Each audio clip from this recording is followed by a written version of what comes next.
നമസ്കാരം. Raf talk ഫുട്ബോളിലേക്ക് അവർക്കും സ്വാഗതം. ഞാനിവിടെ ബാഴ്സലോണയിൽ നിൽക്കുന്നത് ബാഴ്സയ്ക്ക് വേണ്ടി കളിക്കുന്നത് ഇഷ്ടപ്പെടാത്ത നിരവധി പേരുണ്ട്. അതെനിക്ക് മനസ്സിലായിട്ടുണ്ട്. തുറന്നടിച്ചു പറയുകയാണ് റാഫീഞ്ഞ. മാധ്യമപ്രവർത്തകനെതിരെയാണ് ഒരർത്ഥത്തിൽ അദ്ദേഹം ഇത് പറയുന്നത്. അദ്ദേഹത്തിൻ്റെ വാക്കുകളിലേക്ക് അദ്ദേഹം പറയുന്നു, ചില ആളുകൾക്ക് എന്നെ ഇവിടെ ബാഴ്സലോണയിൽ കാണുന്ന ഇഷ്ടമല്ലാന്ന് തോന്നുന്നു, പ്രത്യേകിച്ച് ചില മാധ്യമപ്രവർത്തകർക്ക്. ഞാനിവിടെ എത്തിയത് മുതൽ അവർ പറഞ്ഞുകൊണ്ടിരിക്കുകയാണ് ഞാൻ ബാഴ്സ വിടുമെന്ന്. പ്രത്യേകിച്ച് ഒരു ജേർണലിസ്റ്റ്, അയാൾ പറയുന്നതൊക്കെ കള്ളമാണ്. റീസെൻ്റ്ലി അയാൾ പറഞ്ഞു, ഞാൻ ക്ലബിൻ്റെ അധികൃതരെ കണ്ടു, എന്നിട്ട് എനിക്ക് ഇവിടം വിട്ടു പോകണം, അങ്ങനെയുള്ള ചില സംശയങ്ങൾ പറഞ്ഞു എന്നൊക്കെ അയാൾ അടിച്ചു വിടുകയാണ്. എനിക്കറിയില്ല, ബാഴ്സലോണയിൽ ഇങ്ങനെ ഒരു സംഭവം നടന്നതേ ഞാൻ അറിഞ്ഞിട്ടില്ല. എനിക്കിവിടെ നിൽക്കണോ വേണ്ടയോ എന്ന് ഉറപ്പില്ല എന്നാണ് അയാൾ റിപ്പോർട്ട് ചെയ്യുന്നത്.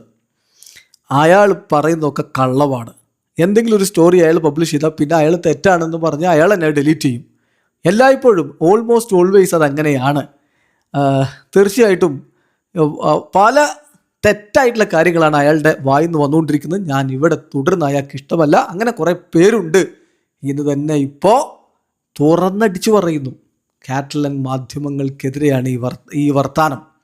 ഇത് തീർച്ചയായിട്ടും നമുക്കറിയാമല്ലോ, ഇപ്പോൾ കഴിഞ്ഞ ഹൻസി ഫ്ലിക്ക് വരുന്നതിന് മുമ്പുള്ള ആ ട്രാൻസ്ഫർ വിൻഡോയിലൊക്കെ അദ്ദേഹത്തെ ഇവിടെ നിന്ന് പറഞ്ഞു വിട്ട് നിക്കോ വില്യംസിനെ കൊണ്ടുവരണമെന്ന തരത്തിലൊക്കെ പല പ്രചണ്ഡമായ പ്രചാരണങ്ങൾ ചില കാറ്റലൻ മാധ്യമങ്ങൾ അടിച്ചു വിട്ടിരുന്നു.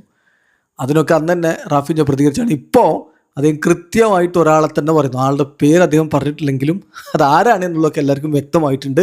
ഡിയാരിയോ സ്പോർട്സിൻ്റെ ജേർണലിസ്റ്റ് ജോക്കിം പിയേറയെക്കുറിച്ചാണ് അദ്ദേഹം ഈ പറഞ്ഞത് എന്നാണ് ഇപ്പോൾ കാറ്റലൻ ആരാധകർ തന്നെ പറയുന്നത്. ഏതായാലും തനിക്കെതിരെ നടക്കുന്ന ഈ പ്രചരണത്തിനെതിരെ റാഫീഞ്ഞ തുറന്നടിച്ചു രംഗത്ത് വന്നിരിക്കുന്നു. വീഡിയോ അവസാനിക്കുന്നു. ഫുട്ബോൾ ലോകത്തെ കൂടുതൽ വിശേഷങ്ങളുമായി റാഫ് ടോക്സ് വീഡിയോ എത്താം.